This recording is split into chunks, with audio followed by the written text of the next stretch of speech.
അയ്യോ! അമ്മ എത്ര നാളായി അമ്മേനെ കണ്ടിട്ട്. അമ്മേനെ ഒന്ന് കാണാൻ വേണ്ടി എന്തുമാത്രം ആഗ്രഹിച്ചെന്നറിയോ? ശ്ശോ! എനിക്ക് അമ്മേനെ അങ്ങ് കണ്ടിട്ടുണ്ടല്ലോ.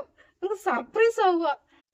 ഓ, ഇങ്ങനെ സർപ്രൈസ് ആകാൻ മാത്രം ഒന്നും ഇല്ലല്ലോ വിജിനെ. ഞാൻ വിളിച്ചു പറഞ്ഞിട്ടല്ലേ വന്നത്. വരുന്ന കാര്യം ഞാൻ പറഞ്ഞായിരുന്നല്ലോ ഒരു ദിവസം ഇങ്ങോട്ട് വരുമെന്ന്.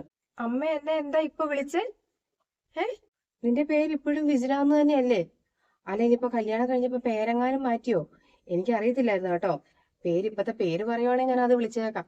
അതല്ല, അമ്മ എന്നെ വിജിനാന്ന് വിളിക്കാറില്ലല്ലോ. മുല്ലാന്നല്ലേ വിളിക്കാറ്. അമ്മ എന്നെ ഗർഭിണിയായിരുന്നപ്പോ മുല്ലപ്പൂവിന്റെ മണം ഭയങ്കര ഇഷ്ടമായതുകൊണ്ട് ഞാൻ ഉണ്ടായപ്പോ മുതല് അമ്മ എന്നെ സ്നേഹത്തോടെ മുല്ലാന്നല്ലേ വിളിക്കാറ്. ഇന്ന് വരെ എന്നെ വിജിനാന്ന് വിളിച്ചിട്ടില്ലല്ലോ. ആ, അത് നീ എന്റേതായിരുന്നപ്പോ ഞാൻ വിളിച്ച പേരല്ലേ. ഇപ്പൊ അങ്ങനെയല്ലല്ലോ.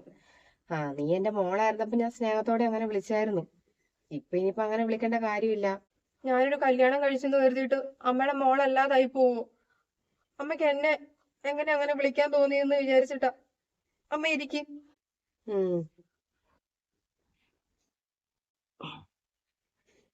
അല്ല, എവിടെ നിന്നെ വിളിച്ചാക്കിക്കൊണ്ട് പോയ മഹാൻ ഇന്ന് ഞായറാഴ്ചയായിട്ട് വീട്ടിലില്ലേ? പുറത്തേക്ക് പോയതാ അമ്മേ. ഓ, ഈ ഞായറാഴ്ച ഒരു ദിവസം നിന്റെ കൂടെ ഇരുന്നൂടെ അവന്? അല്ലെങ്കിൽ രണ്ടുപേരും കൂടെ പുറത്തോട്ടെങ്ങാനും പോവോ എന്തെങ്കിലുമൊക്കെ ചെയ്യാലോ. ഞായറാഴ്ച ഞാൻ പുറത്തു പോകണോ ഒറ്റയ്ക്ക്? ഞാൻ വരുന്ന കാര്യം പറഞ്ഞില്ലേ നീ അവനോട്? എന്നിട്ടും അവനിവിടെ നിന്നില്ല.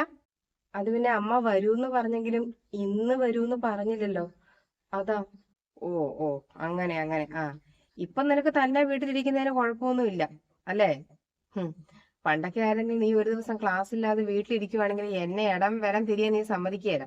ഞാൻ ആകെ പുറത്തോട്ടൊന്ന് പോകുന്നു പറഞ്ഞാല് ഒരു സംഘമുണ്ട്, ആ സംഘത്തിനൊന്ന് പോകും. അപ്പൊ 15 മിനിറ്റ് കഴിയുമ്പോൾ നീ വിളി തുടങ്ങും, അമ്മ വരാറായില്ലേ, അമ്മ വരാറായില്ലേ എന്ന് പറഞ്ഞിട്ട്. നിനക്കറിയാലോ, സ്കൂള് വിട്ടിട്ട് കോളേജ് വിട്ടൊക്കെ നീ വീട്ടിൽ വരുമ്പോ ഞാൻ അവിടെ ഇല്ലെങ്കിൽ നിനക്ക് അതായിരുന്നു ഏറ്റവും ദേഷ്യം. ഇപ്പൊ ഫുൾ ടൈം ഒറ്റയ്ക്ക് ഇരിക്കുന്നതിന് ഒരു കുഴപ്പമൊന്നും ഇല്ല അല്ലേ? അമ്മ വാ, ഞാൻ കഴിക്കാൻ എടുക്കാം. എനിക്കൊന്നും വേണ്ട കഴിക്കാൻ വേണ്ടിട്ട്. എന്റെ മരുമോൾ എനിക്ക് രാവിലെ നല്ല പാലപ്പവും ചിക്കൻ കറിയും ആക്കി തന്നു. അതുകൊണ്ടിട്ട് വയറ് നിറച്ച് ഭക്ഷണമൊക്കെ കഴിച്ചിട്ടാ വന്നത്. എനിക്ക് ഭക്ഷണമൊന്നും വേണ്ട. എന്നാ പിന്നെ ചായ കുടിക്കാമേ. വാ. ഉം ഇത് എവിടുന്നാ ഇത് കിട്ടിയത്? ഇവിടെ പറമ്പൊന്നും ഇല്ലല്ലോ. വാടക വീടല്ലേ? ഇത് എവിടുന്ന് മേടിച്ചതാ? അതിന് നീ കൂട്ടുമോ ഈ സാധനം? നിനക്ക് ഇത് ഇഷ്ടമില്ലല്ലോ. അയ്യോ, പണ്ട് ഇത് വീട്ടിലുണ്ടാക്കിയിട്ട് നീ കാണുന്നതേ ഓക്കാനമായിരിക്കും. ഞാൻ പറയും വയറിന് നല്ലതാ മോനെ കഴിക്കുന്നൊക്കെ പറഞ്ഞാലും നീ കേൾക്കുകയല്ലോ. ഇപ്പൊ കഴിക്കാൻ തുടങ്ങിയോ? ഇപ്പൊ ഞാനത് കഴിക്കാൻ തുടങ്ങിയമ്മേ. ആ, വിശപ്പിന് എന്തെങ്കിലും കഴിച്ചല്ലേ പറ്റുള്ളൂ അല്ലേ? ഇമ്പം ഇഷ്ടമൊക്കെ നോക്കി ഇരിക്കാനൊന്നും പറ്റിയല്ലോ. അപ്പൊ അങ്ങനെ കഴിക്കും. നല്ലതാ മോനെ, ഇത് നല്ലതാ. വയറിന് നല്ല സാധനമാണ് കഴിക്കുന്നത്. വയറൊക്കെ ശുദ്ധിയാകാൻ നല്ലതാ. ഉം കല്യാണം കഴിഞ്ഞിട്ട് അവന്റെ വീട്ടിലോട്ട് പോയിട്ട് അവന്റെ വീട്ടുകാരവിടെ കയറ്റിയില്ല, നിങ്ങളെ ഇറക്കി വിട്ടെന്ന് പറയുന്നത് കേട്ടു. ആ തമ്പാനായിട്ടൊക്കെ മകൻ പറഞ്ഞതാ, നിങ്ങള് രജിസ്റ്റർ ഓഫീസിൽ നിന്ന് കെട്ടും കഴിഞ്ഞ് നേരെ അങ്ങോട്ടാ പോയതെന്ന്. അതെന്നാ പറ്റി അവിടെ കയറ്റാതിരുന്നേ? അത് പിന്നെ ഞാൻ വേറെ ജാതിയല്ലേ അമ്മേ, അവർക്കൊരു വലിയ പ്രശ്ന. അത് മാത്രമല്ല, ഞാൻ കൈയും വീശിയല്ലേ കയറി ചെന്നത്. അതുകൊണ്ട് പിന്നെ എന്നെ തീരെ ഇഷ്ടമല്ല. ഓ, അതന്നെ, അവരെന്നെ അത്ര വലിയ പണക്കാരാ? വലിയ സ്വത്തും മുതലും ഒക്കെ ഉള്ള കുടുംബക്കാരാണോ? അങ്ങനെ വലിയ പണക്കാരൊന്നും അല്ലമ്മേ. പിന്നെ ഇവര് 3 മക്കളാ, 2 ആൺകുട്ടികളും ഒരു പെണ്ണും. പെണ്ണിന് ബാങ്കിലാ ജോലി. ചേട്ടന്റെ കല്യാണം കഴിഞ്ഞു. ചേട്ടന് 51 പവൻ സ്ത്രീധനം മേടിച്ചിട്ടാ കല്യാണം കഴിച്ചത്. അതുകൊണ്ടായിരിക്കും. ആ, അത് പിന്നെ മൂത്ത മകൻ 51 പവൻ സ്ത്രീധനം മേടിച്ചല്ലേ പെണ്ണ് കിട്ടിയത്. അപ്പൊ ഇളയ മകനൊരു 10ഉം കൂടെ കൂട്ടി മേടിക്കാന്നൊക്കെ കരുതി ഇരിക്കുമായിരിക്കും. അപ്പോഴല്ലേ നീ ചെന്ന് കയറി കൊടുത്തത് അല്ലേ? ഉം ഉം അവനെങ്ങനെയുണ്ട്? നല്ല സ്നേഹമൊക്കെ ആണോ നിന്നോട്? നിന്നെ നന്നായിട്ട് നോക്കുന്നൊക്കെ ഇല്ലേ? കുടുംബമൊക്കെ നോക്കാനും ഒക്കെ ഒരു പ്രാപ്തിയുള്ളവനാണോടി? ഭയങ്കര സ്നേഹമൊക്കെ ആയിരുന്നമ്മേ. ഇപ്പൊ പിന്നെ വീട്ടുകാര് വിളിക്കാൻ തുടങ്ങിയിട്ടുണ്ട്. മാറിപ്പോയി നിന്നിട്ട് ഫോണിൽ സംസാരിക്കുന്നത് കേൾക്കാം. അമ്മയും പെങ്ങളും ഒക്കെ വിളിക്കാറുണ്ട്. ഇപ്പൊ വന്ന് വന്ന് സ്വഭാവമൊക്കെ മാറി തുടങ്ങി. ഭയങ്കര ദേഷ്യം അമ്മേ.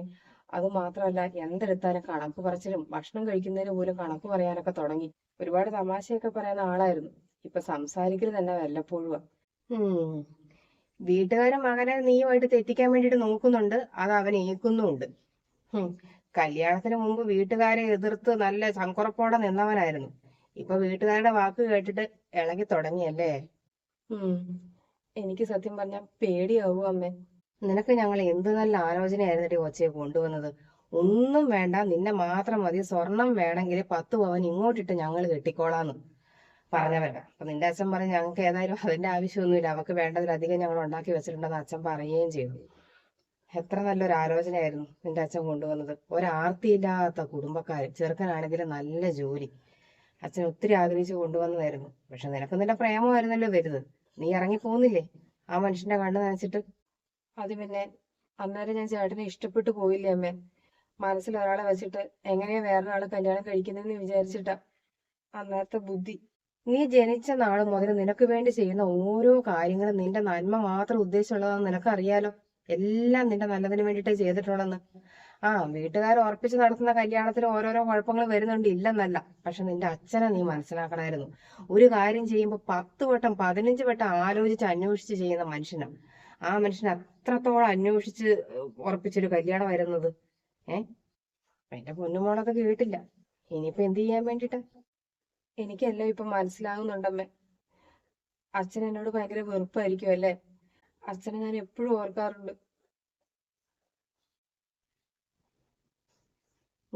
ആ പാപത്തിന് നിന്നെ വെറുക്കാൻ പറ്റുമോടി? ഏ അത്രയ്ക്ക് സ്നേഹമായിരുന്നില്ലേ നിന്റെ അടുത്ത്? ഇപ്പൊ എന്നെ ഇങ്ങോട്ട് നിർബന്ധിച്ച് വിട്ടത് നിന്റെ അച്ഛനാ. ഞാനങ്ങ് പോയില്ലെന്ന് ഞാൻ പറഞ്ഞതാ. അപ്പൊ എന്നെ തള്ളി പറഞ്ഞ് ഇങ്ങോട്ട് വിട്ടതാ ആ മനുഷ്യൻ. ആ മനുഷ്യൻ നിന്നെ വെറുക്കൂന്നല്ലേ? ഇതെന്താടി, ചായക്ക് കടിയൊന്നുമില്ലേ? അങ്ങനെ പലഹാരമൊന്നും ഇവിടെ മേടിക്കാറില്ല അമ്മേ. പലഹാരങ്ങളൊക്കെ കഴിച്ച കാലം മറന്നു. ചോറും കറിയും മാത്രമുണ്ട്. പണ്ട് വൈകുന്നേരം ചായ തരുമ്പോ എന്തെങ്കിലും ആ ചായയുടെ കൂടെ കടിക്കാനില്ലെങ്കിൽ എനിക്ക് ചായ വേണ്ടാന്നും പറഞ്ഞ് ചായ ഇട്ടിട്ട് ദേഷ്യപ്പെട്ട് പോകുന്നവളല്ലേ നീ?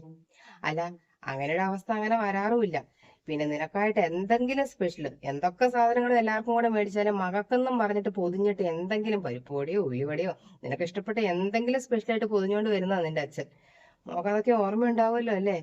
അതൊക്കെ ഓർത്ത് ഞാൻ കരയാത്ത ദിവസങ്ങളില്ലമ്മേ. എനിക്ക് സങ്കടം വരും അതൊക്കെ ഓർക്കുമ്പോ. തീരുമാനങ്ങളൊക്കെ എടുക്കാനുള്ള പക്വതയും പ്രായമൊക്കെ നിനക്ക് ആയിട്ടുണ്ടായിരുന്നു. അതൊന്നും പറയുന്നില്ല. ബിജിനെ, ബിജിനെ. ആ, പപ്പിയേച്ചി, പൈസ നാളെ തരാം പപ്പിയേച്ചി. നാളെ ഉറപ്പായിട്ട് തരാം. ഇതെന്താടി നീ ഇങ്ങനെ റെക്കോർഡ് ചെയ്ത് വെച്ചേക്കോണോ എന്നെ കാണുമ്പത്തേക്കും പറയാൻ വേണ്ടിട്ട്? ഏ ആ, എനിക്ക് ഇന്ന് എന്റെ വാടക കിട്ടണം. കിട്ടിയേ പറ്റത്തുള്ളൂ. എന്റെ വാടക പൈസ കിട്ടാതെ ഞാൻ ഇവിടെ നിന്ന് പോകത്തില്ല. നിങ്ങൾ ഇവിടെ വാടകയ്ക്ക് താമസിക്കാൻ തുടങ്ങിയിട്ട് 2 മാസത്തെ വാടക തന്നിട്ടുണ്ട്. അതും കരഞ്ഞു വിഴിഞ്ഞ് 1000 രൂപ കുറച്ച് തന്നു ഞാന്. പിന്നെ ഒരൊറ്റ മാസത്തെ വാടകയുടെ പകുതി പൈസ പോലും എനിക്ക് തന്നിട്ടില്ല. എനിക്ക് വാടക പൈസ കിട്ടണം. വേറെ ആർക്കെങ്കിലും വീട് വാടകയ്ക്ക് കൊടുത്തിട്ടുണ്ടെങ്കിൽ ഞങ്ങൾക്ക് ഇതിനെ കഴിഞ്ഞ് പൈസയും കിട്ടും, കറക്റ്റ് ആയിട്ട് വാടകയും കിട്ടും. കുറെ പേര് വീട് വാടകയ്ക്ക് കൊടുക്കുന്നുണ്ട്. നിങ്ങൾക്ക് പറ്റിയല്ലെങ്കിൽ ഇവിടുന്ന് ഇറങ്ങി തന്നേ പറ്റത്തുള്ളൂ. നാളെ എന്തായാലും വാടക തരാനിരിക്കുമായിരുന്നു പപ്പേച്ചി. എത്ര നാളായി ഈ ഒഴിവ് പറയാൻ തുടങ്ങിയിട്ട്? നാളെ തരാം, മറ്റന്നാൾ തരാം, 2 ദിവസം ക്ഷമിക്ക്. എന്നിട്ട് ഇത്രയും മാസമായില്ലേ? ഞാനായതുകൊണ്ട് ഇത്രയും മാസം ക്ഷമിച്ചത്. അത് മാത്രമാണോ? നിങ്ങൾ പിന്നെ അപ്പുറത്തെ ആ മൂളിക്ക് എന്തൊക്കെ നിങ്ങൾ കൊടുക്കാറുണ്ട്? ചായപ്പൊടി, പഞ്ചസാര, മഞ്ഞൾ പൊടി. ഇങ്ങനെ തെണ്ടിയാണോ ജീവിക്കുന്നത്? അപ്പം എത്ര കാലം ഇങ്ങനെ തെണ്ടി ജീവിക്കാന്നാ വിചാരിക്കുന്നത്? ആ ലതയം പറഞ്ഞല്ലോ അവരുടെ അടുത്ത് ഉപ്പോ പഞ്ചസാരയോ എന്നാട്ടൊക്കെ മേടിച്ചിട്ട് തിരിച്ചു കൊടുത്തിട്ടൊന്നും ഇല്ലാന്ന്. ഈ നാട് നീളം തെണ്ടി നടന്നിട്ട് എത്ര കാലം ജീവിക്കാൻ പറ്റൂ ഇത്? ഹാ, എന്റെ പൊന്നു ചേച്ചി, വാടക ഉറപ്പായിട്ട് നാളെ തരാം. ചേച്ചി ഇപ്പൊ ദയവ് ചെയ്തിട്ടൊന്ന് പോ. എന്റെ അമ്മ വന്നിട്ടുണ്ട്, അതുകൊണ്ടാ. ആ, ഇവളുടെ അമ്മ ഇവിടെ ഉണ്ടായിരുന്നോ? ആ, അമ്മയും കൂടി കേട്ടോ. ഇങ്ങനെ തെണ്ടിയിട്ടാണ് ജീവിക്കുന്നത്. വാടക പൈസ തരുന്നില്ലെന്ന് മാത്രമല്ല, ഉപ്പ് തൊട്ട് കർപ്പൂരം വരെ നാട്ടുകാരെടുത്ത് പിരിച്ചിട്ടാ ഇവര് ജീവിക്കുന്നത്. അമ്മ കേക്കട്ടെ, എനിക്കെന്താ? ഹാ, ഏതായാലും നാളെ ഒരു ദിവസവും കൂടെ ഞാൻ അവധി തരും. നാളെ എനിക്ക് എന്റെ വാടക കിട്ടിയേക്കണം. ഇല്ലെങ്കിൽ എനിക്കറിയാം എന്താ വേണ്ടേന്ന്. അപ്പൊ അങ്ങനെയാണ് കാര്യങ്ങളുടെ കിടപ്പ് അല്ലേ? എന്താടി, അവൻ പണിക്കൊന്നും പോകുന്നില്ലേ? ഏ പണിക്ക് ആദ്യം ഒരു സ്വർണ്ണക്കടയിലായിരുന്നു. അവിടെ എന്തോ തിരുമുറി കാണിച്ചു എന്നും പറഞ്ഞിട്ട് അവിടുന്ന് പറഞ്ഞു വിട്ടു. പിന്നെ ഒരു തുണിക്കടയിൽ പോകാൻ തുടങ്ങി. അവിടുന്ന് കസ്റ്റമറോട് എന്തോ മോശമായിട്ട് പെരുമാറിയെന്നും പറഞ്ഞ് അവിടുന്ന് പറഞ്ഞു വിട്ടിട്ട് ഇപ്പം ഒരു ചെരുപ്പ് കടയിലാ. അതും ഇടയ്ക്കിടയ്ക്ക് പോവുമൊന്നുമില്ല. കൂട്ടുകാരോട് ഇങ്ങനെ കറങ്ങി നടക്കും. സ്വർണ്ണക്കടയിലെ പ്രശ്നം വലിയ പ്രശ്നമായി. ചേട്ടന്റെ ഭാഗത്ത് തെറ്റൊന്നുമില്ല. പക്ഷെ അത് തെളിയിക്കാനൊട്ട് പറ്റുന്നുമില്ല. അവര് കേസൊക്കെ കൊടുത്തു. അതിന്റെ കേസും നടക്കുന്നുണ്ട്. ദൈവമേ, കേസ് വരെ ആയോ? കൊള്ളാം എന്തായാലും. കഷ്ടം തന്നെ. ഞാനെന്തായാലും അച്ഛനെ ഒന്ന് വിളിക്കട്ടെ. എന്റെ ദൈവമേ, ആ പപ്പിയേച്ചിയുടെ വായിരിക്കുന്നത് മൊത്തം അമ്മയും കൂടി കേട്ടു. അമ്മേനെ കാര്യങ്ങളൊന്നും അറിയിക്കണ്ടെന്ന് വിചാരിച്ചതായിരുന്നു.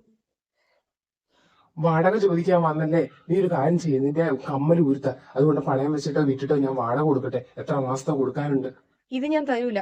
എനിക്ക് ഇതും കൂടി ഉള്ളൂ. ഇതെന്തായാലും ഞാൻ തരുമെന്ന് വിചാരിക്കണ്ട. നിങ്ങൾ വാടക കൊടുക്കാൻ വേണ്ടി വേറെ എന്തെങ്കിലും വഴി കാണും. എങ്കിൽ പിന്നെ ഇറങ്ങി പോടി ഇവിടുന്ന്. ഒന്നുമില്ലാണ്ട് കൈയും വീശി വരികയും ചെയ്തു. ഇറക്കിക്കൊണ്ട് പോകുവാണ് ചെറുത്താനെ ഇവിടുന്ന് എന്റെ മോളെ ഞാൻ. അമ്മ എപ്പോ വന്നു? ഞാൻ വന്നത് അവിടെ നിൽക്കട്ടെ. എന്റെ വീട്ടിൽ നിന്ന് എന്റെ മോളെ ഇറക്കിക്കൊണ്ട് വന്നിട്ട് ഇപ്പൊ അവളോട് ഇവിടുന്ന് ഇറങ്ങി പോകാനോ? കൊള്ളാലോ നീ. അതെന്താടാ ഇറക്കിക്കൊണ്ട് പോയ ആവേശമൊന്നും നിനക്ക് ഇപ്പൊ ഇല്ലേടാ പോട്ടാ? നിനക്കില്ലേ? മോളെ, അച്ഛനോട് ഞാൻ സംസാരിച്ചു. അച്ഛൻ പറഞ്ഞത് ഒന്നും നോക്കണ്ട, നിന്നെ കൂട്ടിക്കൊണ്ട് അങ്ങോട്ട് ചെല്ലാനാ പറഞ്ഞത്. നിന്റെ ആങ്ങളെയും അത് തന്നെയാ പറയുന്നത്. അതിന് ഞാൻ സമ്മതിച്ചിട്ട് വേണ്ടേ? നിന്നോട് ഞാൻ അനുവാദം ചോദിച്ചതല്ല കേട്ടോ. നിനക്ക് അങ്ങനെ തോന്നിയോടാ? നിന്നോട് ഞാൻ അനുവാദം ചോദിച്ചതാന്ന്. രാജകുമാരിനെ പോലെ വളർത്തിയതാ ഞങ്ങളുടെ മോളെ ഞങ്ങള്. ചിരിച്ചു ചിരിച്ചല്ലാതെ ഇന്ന് വരെ അവളുടെ കണ്ണു നിറഞ്ഞ് ഞങ്ങള് കണ്ടിട്ടില്ല. ആ കൊച്ചിനെ ഇവിടെ കൊണ്ടിട്ട് നീ കഷ്ടപ്പെടുത്തുന്നോ? അവളെ ഞാൻ കൊണ്ടുപോകും. നിനക്ക് പോണോടി? പോണോന്ന്. പോയാ പിന്നെ ഇങ്ങോട്ട് വരണ്ട. പോണം, ഞാൻ പോകും. കേട്ടല്ലോ? പിന്നെ നിന്നെ ഞാൻ വെറുതെ വിടുമെന്ന് നീ വിചാരിക്കണ്ട കേട്ടോ. ഇവളുടെ അച്ഛനെ ആങ്ങളേനെ നിനക്ക് അറിയത്തില്ല. ഇവളുടെ ആങ്ങളെ പോലീസായിട്ടും ഇവളെ നീ വിളിച്ചിറക്കിക്കൊണ്ട് പോയപ്പോ ഒരു പ്രശ്നത്തിനും അവൻ വരാതിരുന്നതേ അത് അവൾ ഇഷ്ടപ്പെട്ട് പോയത് കൊണ്ടിട്ട് ഞങ്ങള് വിലക്കിയത് കൊണ്ടുവാ. ഇനി എന്റെ മോൻ കാണാനിരിക്കുന്നേ ഉള്ളു കളി. മോള് വരാൻ നോക്ക്.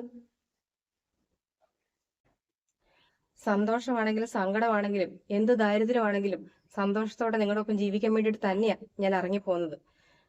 ഇനിയിപ്പോ നിങ്ങൾ പൊക്കോ. 2 കൈ നീട്ട് സ്വീകരിക്കാൻ വേണ്ടിയിട്ട് വീട്ടുകാർ കാത്തിരിക്കുമല്ലേ. അതുകൊണ്ട് അങ്ങോട്ട് പൊക്കോ. വീട്ടുകാരുടെ വാക്കും കേട്ട് നിങ്ങളെന്നെ ഒരുപാടിട്ട് ബുദ്ധിമുട്ടിച്ചു, കരയിച്ചു. എന്നിട്ട് എന്റെ കണ്ണീര് കണ്ടില്ല എന്ന് നടിച്ചു. എല്ലാം ഞാൻ ക്ഷമിച്ച് നിന്നതേ എനിക്ക് പോകാനൊരു ഇടയില്ലാത്തതുകൊണ്ട് മാത്രം. ഇനി എന്തായാലും എന്നെ കൊണ്ട് പറ്റൂല.